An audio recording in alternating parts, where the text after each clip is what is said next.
C'est qu'à un moment où je commençais à me questionner, en fait, on a eu une discussion tous les deux complètement au hasard. Où je te demande, en fait, mais qu'est-ce que tu reviens faire à Paris? Tu me dis, bah, je fais ma formation pour devenir coach. Et là, ça n'a pas très bien résonné, on va pas se mentir. Je me suis dit, c'est quoi ce truc pourri, bullshit de coach Parce que le coaching, chez moi, dans mes croyances à l'époque, ça avait une connotation assez fumeuse, quoi. C'était vraiment genre des gourous, des trucs. Et donc, du coup, ça m'a rendu curieux. Et puis, découle de cette conversation la proposition que tu me fais de rencontrer François, un des enseignants de cette école de coaching. La première fois que je le rencontre, il me dit, bon, viens, fais-moi un câlin. Je suis genre, oh, c'est quoi cette histoire J'étais pas à l'aise. Et puis en fait, il y a eu une petite voix au fond de moi, probablement une sorte d'intuition qui s'est dit, en fait, là, il y a un truc à explorer. Et donc, je me suis lancé dans un coaching avec François. Ça a duré 4 ans. C'est peut-être une des plus belles choses qui me sont arrivées dans la vie.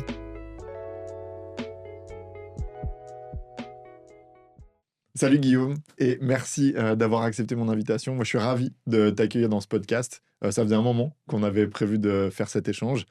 Euh, Avant de se lancer dans la conversation, ce podcast, il avait du sens pour moi de le faire avec toi parce que, en toute transparence, on est amis dans la vraie vie depuis un bon moment déjà. Et bah, les auditeurs vont pouvoir le découvrir. Moi, j'avais à cœur notamment de t'interroger parce que il y a un truc qui me touche dans ton parcours, c'est que tu vas nous en parler un peu plus tard. Tu viens d'un monde professionnel où, à la base, c'est pas forcément une forme de norme que d'envisager un travail sur soi et une formation au coaching professionnel. Et pour autant, c'est ce que tu as fait. Et donc, ce podcast qui va être autour de cette thématique. Comment on en vient et qu'est-ce que ça amène de se former au coaching pro quand, à la base, on n'exerce pas un métier qui l'exige. Donc, je me réjouis. J'arrive très curieux de t'entendre autour de ça. Et avant de plonger là-dedans, moi j'ai mes 3 questions un peu rituelles pour démarrer mes épisodes. Ces questions, c'est qui es-tu? Qu'est-ce qui a le pouvoir de te mettre en joie? Et qu'est-ce qui est essentiel dans ta vie? Hello Tom. Alors ouais, qui je suis, on pourrait y passer beaucoup de temps. La plupart des gens m'appellent Guigui. J'ai une maman bretonne, un papa marocain, un petit frère, une petite sœur. Je suis marié et j'ai un enfant de 2 ans et demi. Donc c'est déjà ça un vaste sujet. Et puis dans la vie, je suis plutôt un touche-à-tout. Je suis passionné de finance de marché, d'économie et aussi de développement personnel. J'aime pas mal de choses très différentes. Je fais de la boxe thaï, de la méditation. J'aime bien l'électro et la musique classique. Je fais des cafés philo et puis je bois quelques pintes et je vais au Parc des Princes parce que j'ai un ultra de Paris. Donc je touche à tout dans la vie et je trouve que ça résume pas mal les choses. Ok. Et la notion de qu'est-ce qui a le pouvoir de te mettre en joie et qu'est-ce qui est essentiel? Qu'est-ce que tu auras envie de nous dire? Ces derniers temps, il y a un truc qui me met vraiment en joie, mais c'est au point que je l'observe à chaque fois. Et quand je dis mettre en joie, c'est que ça fait vraiment tout chaud ici. C'est quand je fais rire mon petit garçon, tu vois. J'ai un petit garçon qui a 2 ans et demi. Et le rire d'un enfant de cet âge-là, c'est magique, c'est tellement sincère. Et moi, je m'en émerveille tous les jours. Je suis assez humble parce que je débute dans la paternité finalement.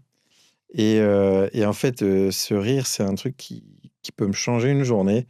Donc dès que je peux, je lui fais une blague, je lui fais des chatouilles, je le stimule et c'est incroyable ce truc.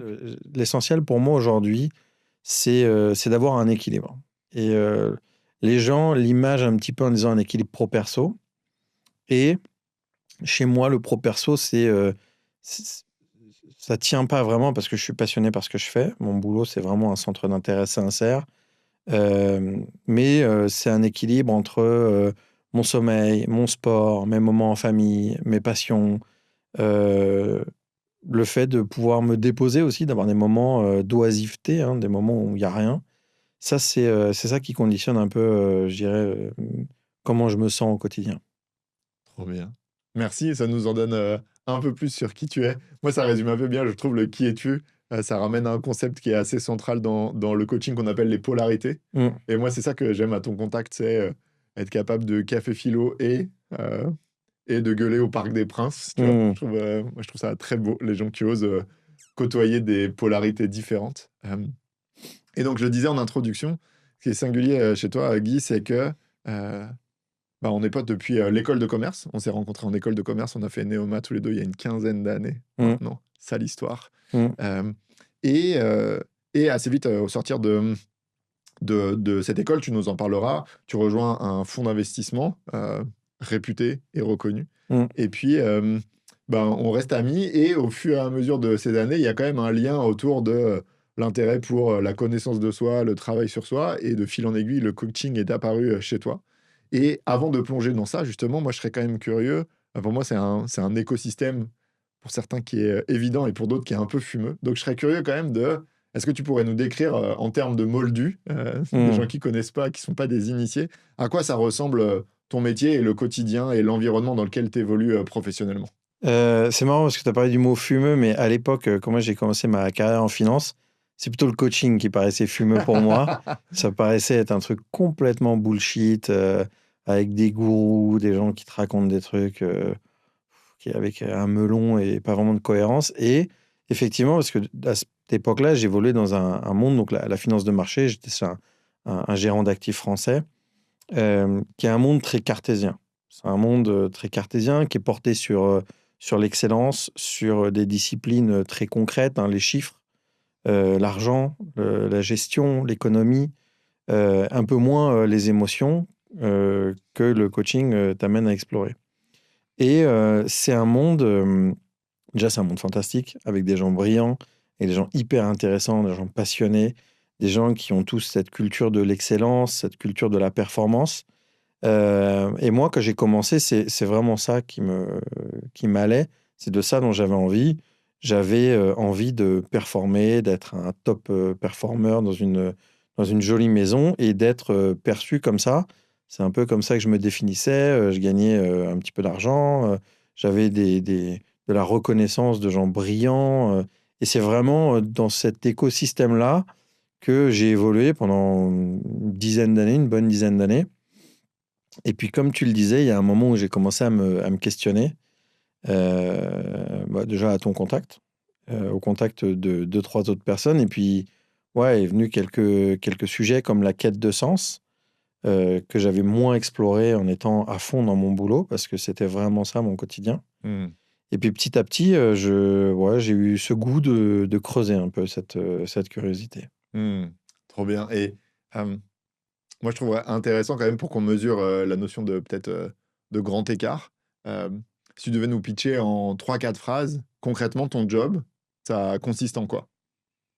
Alors, mon job à l'époque, parce qu'aujourd'hui il est un peu différent, mais mon job à l'époque, c'était de concevoir des fonds d'investissement pour les distribuer aux investisseurs dans la place, donc des investisseurs particuliers ou des investisseurs institutionnels. Et c'était de vraiment les concevoir, les rendre le plus performants possible, faire en sorte que la performance des fonds leur fasse gagner de l'argent, hein. Et donc, c'était évidemment de mettre en lumière et en relève ça des marchés financiers, de l'économie. C'est-à-dire, en fait, c'est quoi le prochain cycle de croissance dans les 10 prochaines années? Quel service d'épargne ou d'investissement on peut donner à un investisseur particulier? C'était ça un peu mon job à l'époque. Ok. Et dans ce job-là, c'est quoi les compétences qu'on valorise chez une personne, tu vois? C'est quoi ce qui fait que tu excelles dans ce job-là? Je vais prendre je vais prendre un anglicisme, mais c'est vrai que l'ensemble des compétences qui sont valorisées à ce moment-là, c'est les hard skills. C'est des compétences techniques. C'est des compétences très palpables, très quantifiables, très concrètes. C'est la maîtrise des marchés financiers, la maîtrise du mécanisme d'un fonds, la maîtrise d'un cycle de vente, la maîtrise la quantification des coûts et de la création de valeur. Quelques mois, quelques années après le début de ma carrière, commencent à émerger d'autres compétences quand je passe manager, où là, effectivement, l'humain prend un petit peu plus de place. Et puis, très vite, comme j'ai eu la chance de progresser un peu en carrière, je suis au contact de certaines personnes du top management. Et là, il y a une autre compétence qui commence à émerger, c'est l'intelligence émotionnelle. Compétence qui n'était pas mon fort, on va pas se mentir. Moi, j'étais un gros technicien, mais j'étais pas forcément le plus fin dans les gens. J'avais des valeurs très profondes comme l'intégrité et la passion qui faisait que j'étais très dur en égo sur des sujets en interne, quand je poussais une conviction, il y avait très peu de place au compromis. Et je pense que ça m'a un peu joué d'ailleurs en termes d'image en interne. Ça m'a fait percevoir un peu comme junior des fois. Hmm. Et puis j'ai appris. Il y a deux, trois managers qui m'ont pris sous leurs ailes et qui m'ont un peu appris ces choses-là. Et c'est vrai qu'il y avait toute une partie qui n'était pas dans mon cycle d'apprentissage, qui était l'équilibre avec le perso et en fait pourquoi j'étais aussi passionné, aussi impliqué, pourquoi j'avais besoin d'autant de reconnaissance en interne. Et ça, un manager peut pas te l'amener. Et il y a vraiment que le développement personnel qui t'amène à comprendre pourquoi tu te comportes comme ça, qu'est-ce qui se joue pour toi dans ces moments-là. C'est un peu ces choses-là que j'ai découvert, mais seulement sur la fin. Hmm. Ok, et justement, merci, tu as la capacité, je trouve, à rendre en des termes concrets cet écosystème-là. Et dans mon monde, ça donne, c'est quand même des compétences et des zones d'attention qui sont quand même assez différentes de celles que nous, dans notre métier, on valorise. Donc, qu'est-ce qui fait qu'au bout d'un moment, cette passion de ton taf, peut-être elle suffit plus, ou du moins il y a d'autres appétences pour d'autres. Comment la connaissance de soi, le travail sur soi, la réflexion, comment ça arrive dans ta vie et ouais, comment tu Hmm. t'engouffres là-dedans? Moi, j'ai eu beaucoup de chance, en fait. C'est qu'à un moment où je commençais à me questionner sur des sujets d'épanouissement et d'enthousiasme, je sentais qu'il y avait quand même beaucoup de choses qui allaient bien, mais il y a un truc qui manquait. En fait, on a eu une discussion tous les deux complètement au hasard, au détour d'un de tes passages à Paris, où je te demande, en fait, mais qu'est-ce que tu reviens faire à Paris? Tu me dis, bah, je fais ma formation pour devenir coach. Et là, ça n'a pas très bien résonné, on va pas se mentir. Je me suis dit, c'est quoi ce truc complètement pourri, bullshit de coach Parce que le coaching chez moi, dans mes croyances à l'époque, ça avait une connotation assez fumeuse, quoi. C'était Hmm. vraiment genre des gourous, des trucs. Donc du coup, ça m'a rendu curieux. Et puis, découle de cette conversation la proposition que tu me fais de rencontrer François, un des enseignants de cette école de coaching. J'ai une rencontre avec ce monsieur qui est tout ce qu'il y a de plus simple finalement, qui est sans filtre. La première fois que je le rencontre, il me dit bon, viens, fais-moi un câlin. J'étais là, genre, waouh, c'est quoi cette histoire? J'étais pas à l'aise. Et puis en fait, il y a eu une petite voix au fond de moi, probablement une sorte d'intuition qui s'est dit en fait là, il y a un truc à explorer. Et donc je me suis lancé dans un coaching avec François. Ça a duré 4 ans. C'est peut-être une des plus belles choses qui me sont arrivées dans la vie, tu vois. Donc moi, je considère que j'ai eu beaucoup de chance parce qu'il y a eu ce truc qui est arrivé au moment où je me questionnais. Et je pense que ce serait arrivé un an plus tôt. J'aurais probablement pas sollicité de rencontre avec François. Et peut-être un an après, j'aurais peut-être fait un burn-out. Donc en Hmm. fait, je trouve que j'ai eu beaucoup de chance. J'ai beaucoup de gratitude pour ça, en fait. J'entends qu'il y a une notion de chance, puis je trouve ça beau de ta part de le nommer. Et moi, je me dis aussi, qu'est-ce que tu venais chercher aussi au-delà de ça, tu vois, c'est pas juste une chance, au bout d'un moment, il y a un truc que tu viens chercher. Hmm. C'était quoi l'intention ou ce qui te motivait à quand même explorer? Au-delà de la curiosité, je pense qu'il y a un truc plus deep qui se jouait potentiellement. C'était quoi qui faisait sens pour toi à ce moment-ci? Je sais pas trop, en fait. Dans ma démarche, et c'est comme ça que je l'avais verbalisé avec François, il y avait ce côté pourquoi pas. Il m'a dit Hmm. pourquoi tu veux faire un coaching. Moi, je n'avais jamais dit que je voulais faire un coaching, je voulais juste le rencontrer. Et en fait, quand il m'a posé cette question, je lui ai dit ben pourquoi pas en fait. Et c'est là que finalement on s'est lancé. Je pense qu'il y avait peut-être une intuition, qu'il y avait toute une partie de moi que je connaissais pas, qu'il y avait des choses que je voulais pas me dire. J'avais peut-être des Aujourd'hui, je le verbaliserais comme des mécanismes de fuite ou des trucs que je protégeais. Et puis à l'époque, j'avais peut-être besoin de quelqu'un, Hmm. d'altérité pour en discuter. Mais à l'époque, vraiment, c'était pas clair, quoi. Il y a vraiment eu Hmm. cette démarche, genre, bah justement, c'est pas clair, allons voir. Trop bien. Et qu'est-ce qui fait que, parce que ce que tu décris comme le coaching, c'est un peu fumeux, c'est pas clair, c'est une croyance qui est, je pense qu'on peut dire, assez répandue, malheureusement. Puis c'est l'une des intentions aussi de ce podcast, c'est de voir que, accessoirement, c'est un vrai métier. Mm. Euh, Qu'est-ce qui fait que tu arrives à dépasser cette croyance-là pour dire pourquoi pas, en fait? Je trouve intéressant parce que il y a beaucoup de gens qui vont s'arrêter sans jugement au fait que c'est fumeux et qui vont pas avoir la curiosité de vouloir explorer. Qu'est-ce qui fait que toi, tu te lances malgré ces croyances initiales? Je pense qu'il y a plusieurs choses, mais il y en a quand même deux principales. La première, bah, c'est d'avoir vu des gens comme toi évoluer là-dedans. Et donc, je me suis dit, bon, bah, c'est un ami, c'est quelqu'un que j'estime, il est plutôt bien câblé. S'il voit de la valeur là-bas, c'est qu'il y en a. Donc, je vais aller explorer un petit peu ça. Et puis, la deuxième, c'est la rencontre avec François, parce Hmm. qu'il y a quand même eu un gros match avec cette personne. Ça repose un peu sur ces deux jambes quand même, hein. C'est-à-dire que si l'on manque une des deux, en fait, vient une forme d'appréhension, comme tu dis, de croyance qui fait qu'elle se délie pas et donc du coup, j'avance pas. Ok. Mais il y a un peu ces deux points-là, je pense. Ok, hyper intéressant. Et justement, quand le coaching se lance avec François, donc François, c'est évidemment une relation qu'on a en commun puisque je te l'ai présenté. Gros bonjour à François, qui est un coach que j'estime énormément. Qu'est-ce que ça génère pour toi ces premiers mois? Parce que François a quand même une faculté assez incroyable à... Ta vie change en général quand tu passes du temps Mmh. avec ce monsieur. Euh, Comment tu vis, toi, cette période où bah il y a ce travail que tu inities et puis ton quotidien, lui, ton monde pro reste le même?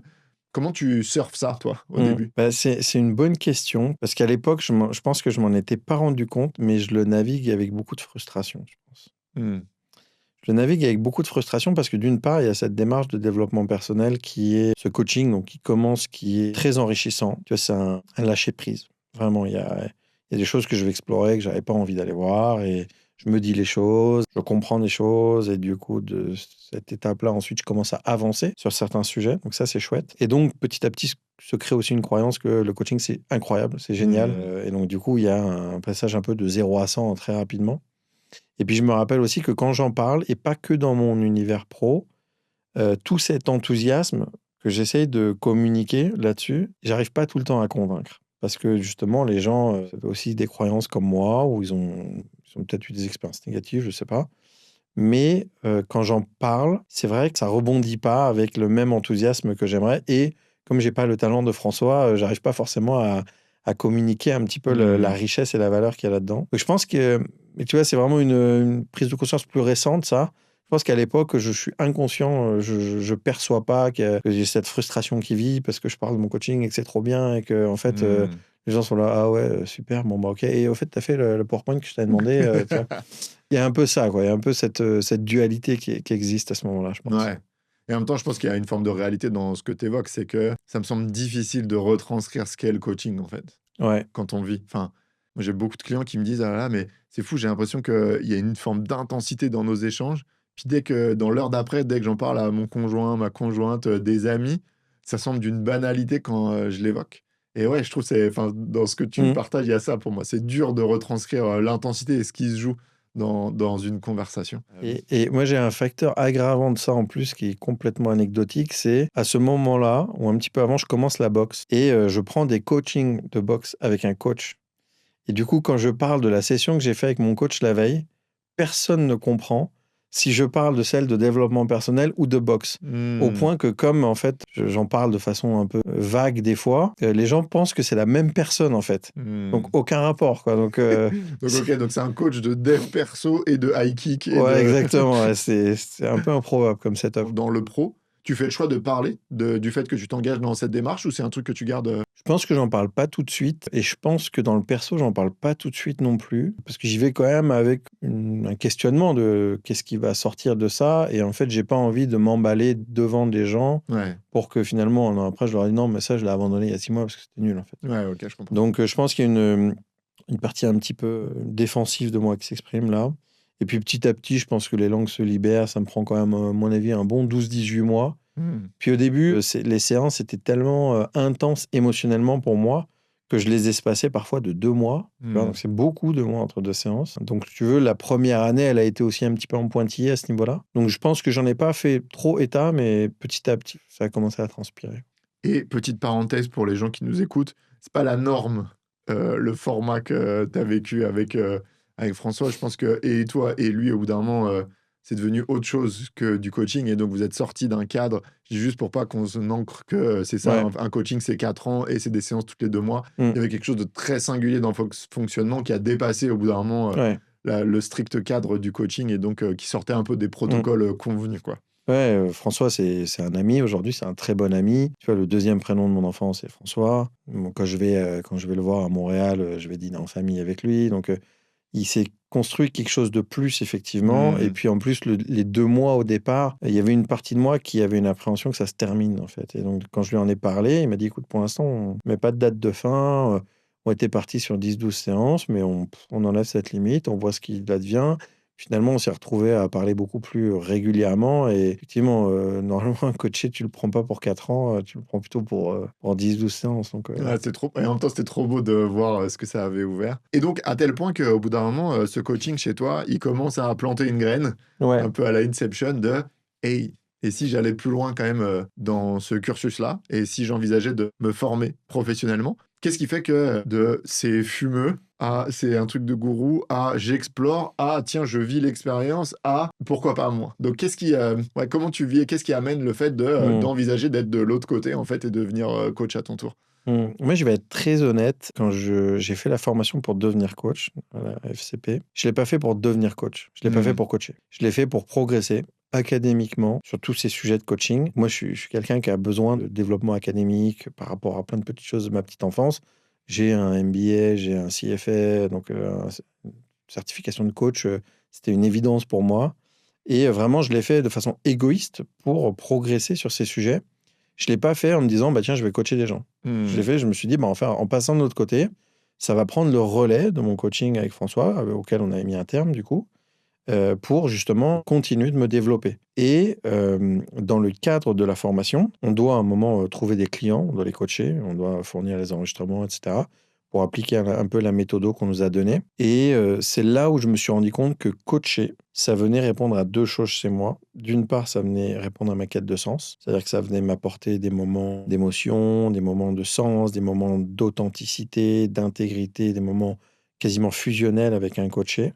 Et j'ai le plaisir de croire que c'est réciproque aussi. Donc il y avait vraiment ce côté-là. Et le deuxième truc, c'est ça participait aussi à mon développement. En fait, quand on parle avec quelqu'un, quand on s'intéresse à lui, on s'aperçoit qu'il n'est pas si loin de nous, en fait. Et c'est pour ça, il y a une phrase qui disait un petit peu dans la formation, ils disent être coach, c'est pas une fonction ou un job, c'est un style de vie. En fait. C'est juste d'être à l'écoute de soi-même, à l'écoute de ce qui se joue pour nous, à l'écoute de quelle partie de nous qui s'active là, quand on s'est énervé, quand on était en joie, comment ça se sentait en termes de ressenti. Et en fait, de coacher, je trouve, en tout cas pour moi, ça m'a aidé à progresser sur qui je suis, sur pas mal de choses. Et c'est pour ça d'ailleurs que moi, j'ai pas prévu de devenir coach professionnel, en tout cas pas aujourd'hui. Je continue de coacher des gens et je le fais pour pas mal de gens que j'ai coachés. Je l'ai même fait gratuitement au début parce que ça venait nourrir un truc qui était pas le besoin de gagner de l'argent, quoi, mais vraiment Hmm. un truc plus grand, quoi. Hmm. Et donc, moi, je suis curieux parce que ça résonne énormément ce que tu as partagé, Guy, sur le fait que je vois la formation au coaching aussi comme presque avant tout comme un outil de connaissance et de travail sur soi en tant qu'humain Mm. avant de coach. Donc, je suis curieux de toi, qu'est-ce que tu es venu chercher personnellement dans Mm. une formation de coaching? Personnellement, je pense que je suis venu chercher un chemin, quoi, une sorte de booster de développement personnel parce qu'elle est intense émotionnellement, cette formation. J'étais venu chercher une expérience aussi pour rencontrer d'autres gens, pour côtoyer d'autres coachs dont j'aurais pu m'inspirer, d'autres humains qui auraient pu être inspirants. C'est vraiment l'aventure humaine, c'est le premier point. Puis le deuxième point, c'est les compétences académiques. Parce qu'en fait, c'est là où c'est ça le point d'inflexion chez moi de le coaching, c'est fumeux. Ah, en fait, le coaching, c'est vachement bien. Le point d'inflexion, c'est de m'apercevoir qu'il y a des outils très concrets, des méthodos très pratiques, des pratiques, des objectifs, des buts. Il y a vraiment une méthodo très structurée qui est pas juste allez, viens, on s'assoit, on bavarde, et puis je vais te sortir une ou deux grandes phrases, et tu vas voir, tout est dans la volonté, tu vas changer.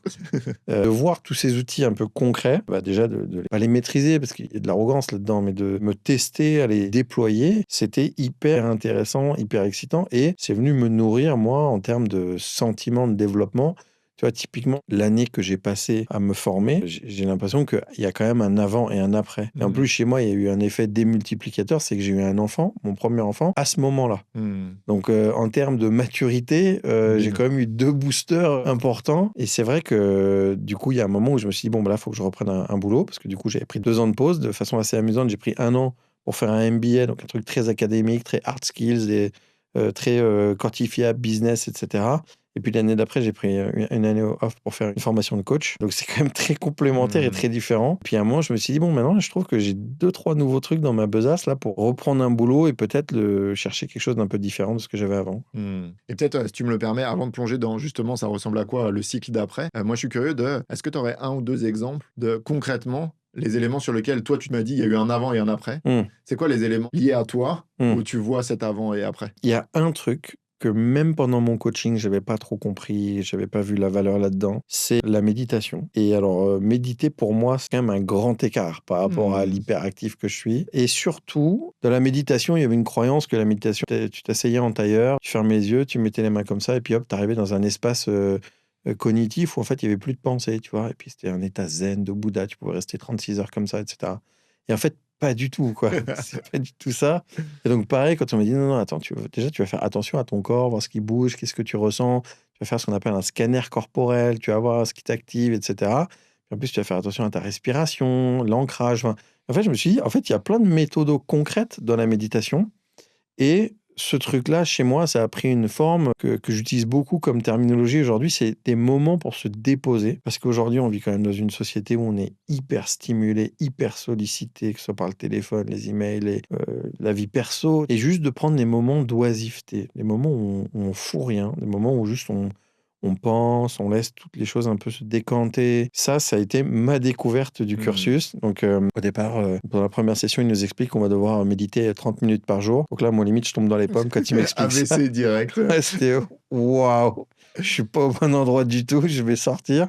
Et puis à la fin, quand il y a notamment dans les dernières séances, il y a une retraite, ils te disent oui, demain matin, on va se lever à 7h pour méditer en silence de 7h à 8h.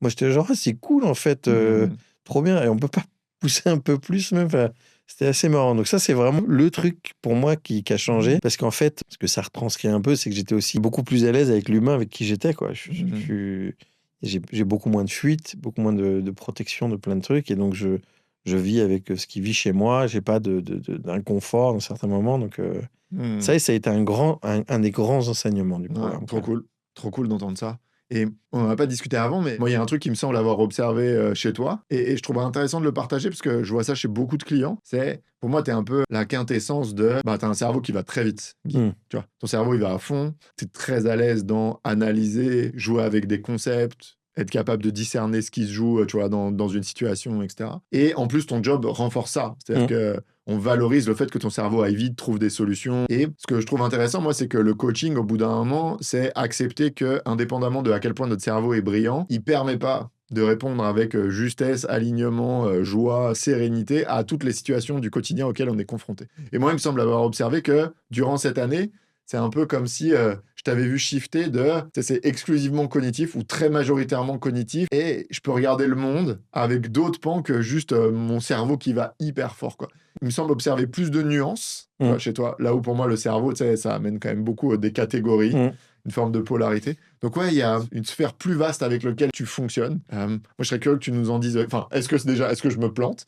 Et toi, comment tu as vécu ça? Ouais, non, mais c'est très bien vu. Parce qu'effectivement, donc, dans la méthodologie Convivium, que toi-même on a fait, il y a ce côté tête, cœur, corps, tu vois. Et autant dire que cœur et corps, c'était complètement dans mon blind spot. Quand on me demandait comment tu vas, je dis ouais, je veux bien, j'ai fait ça, j'ai fait ça. Enfin, il n'y avait pas de tiens, je me sens léger en ce moment ou j'ai une petite raideur dans les trapèzes. Il y avait vraiment, genre, pas du tout de la conscience de ça. Et j'avais pas, je pense, perçu la valeur d'être conscient de mon état somatique, de mon corps, tu vois, de dire, ah tiens, là, j'ai une boule au ventre parce que il y a un truc qui m'irrite. Ah, ce truc qui m'irrite, c'est ça, tu vois.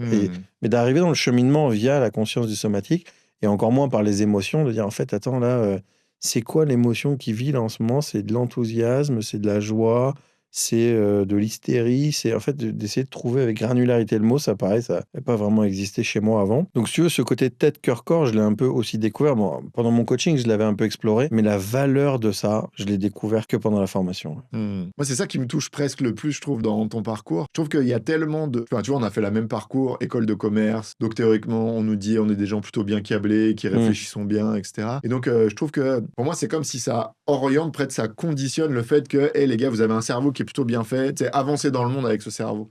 Et je trouve que ça amène chez beaucoup de gens la croyance que tout ce qui n'est pas cognitif, tu sais, c'est moins puissant. On a tellement appris à faire confiance à notre cerveau. J'ai un exemple, en ce moment, je coach un DAF d'une grosse boîte et il me dit, non mais Thomas, mais m'emmène pas là-bas parce que pour moi, ça, c'est de la merde. Tu vois, ça n'existe pas.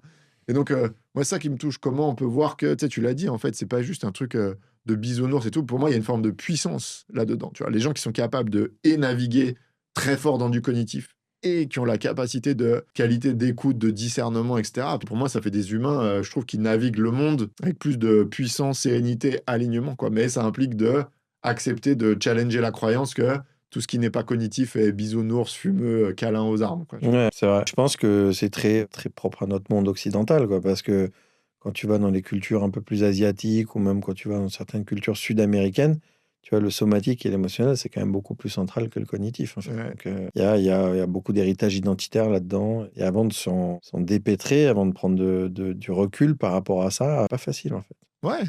Bah, moi, je pense, et c'est ça que tu as incarné. Pour moi, il y a humilité. Pour moi, tu as été suffisamment humble au bout d'un moment de se dire, bah, tu sais, je suis pas sur le haut de la colline en finance de marché, etc. Ce qui, objectivement, sans rentrer dans des stéréotypes, peut exister quand même, comme manière de voir le monde. Euh, Et donc, pour moi, humilité, et il y a une forme de courage aussi là-dedans. En fait, qu'est-ce qui fait que, tu vois, j'ai un job de ouf, dans une boîte reconnue, je suis très bien payé. Mm. Je vais prendre une année off pour aller travailler ces aspects-là de moi. Humilité et courage, quand même, pour oser questionner ses croyances. Ouais, c'est vrai. Et puis, comme je te dis, j'ai aussi eu un peu de chance parce que du coup, la paternité, ça m'a amené Hmm. l'opportunité aussi de prendre ce temps off et d'observer quoi, ce qui se bougeait chez moi en étant un papa. Moi, j'ai eu un petit garçon qui a pas fait ses nuits pendant très longtemps. Tu vois, d'observer la colère qui se joue chez moi quand c'est la énième nuit qui dort pas, Hmm. l'irritation, peut-être l'agressivité des fois, tu vois, et de dire, bon, bah, en fait, c'est ça qui vit chez moi et quand même un petit bébé devant moi, donc je vais le protéger de tout ça. Tu vois, d'être en analyse de ces trucs-là. Marrant parce que du coup, avec ma femme, on a quand même vu la psy de la crèche plusieurs fois pour apprendre, pour comprendre un peu comment ça marchait un bébé. Et en fait, des fois, quand je lui parlais un peu de la colère qui m'animait, elle me regardait avec des yeux un peu genre... Est-ce qu'il je- le jette contre les murs? ouais, Ouais. ouais, il y avait un petit malaise, tu vois. Et puis après, donc, il y a Caroline qui dit non, mais vous inquiétez pas, il est en contrôle quand même, hein, donc c'était marrant. Nice. Et donc là maintenant, j'aimerais ouvrir un nouveau chapitre qui est, bah, tu prends ces 2 années, tu fais une formation, tu fais un MBA, puis tu fais cette formation de coaching professionnel et tu retrouves un job. Mm, Enfin, tu te remets à chercher un job, en finance de marché, mm. que tu trouves. Et moi, je suis curieux de là, ça me rend hyper curieux évidemment. Bon, on a déjà parlé nous des heures, mais j'ai envie de t'entendre là-dessus de qu'est-ce que ça change pour toi de, bah, tu plus quand même le même humain. Mm. Qu'est-ce que ça change de revenir dans ce quotidien-là et qu'est-ce qu'il y a de différent dans ta manière de le vivre, de l'incarner, d'être en lien avec les autres, après cette formation? Je dirais qu'il y a deux grands changements. La première, c'est, tu vois, par rapport à ce qu'on discutait tout à l'heure de l'équilibre dans la vie. En fait, j'ai accepté que mon job, ça venait me nourrir et c'était vraiment important pour moi. Et j'avais beaucoup d'autres centres d'intérêt et beaucoup d'autres parties de ma vie dans lesquelles je voulais mettre du temps et de l'énergie. Et donc, j'ai eu la chance, parce que c'est aussi un facteur chance, de pouvoir prendre un job à temps partiel. Donc, je bosse pas le vendredi. Et ça, déjà, ça permet de mettre de l'énergie dans ta famille, tes passions, Mmh. le sommeil, tu vois, pas mal de choses de qualité de vie. Et ça aurait été inimaginable dans le Guillaume de avant, qui aurait été jusque boutiste dans sa charge de travail pour satisfaire le plus de personnes possible.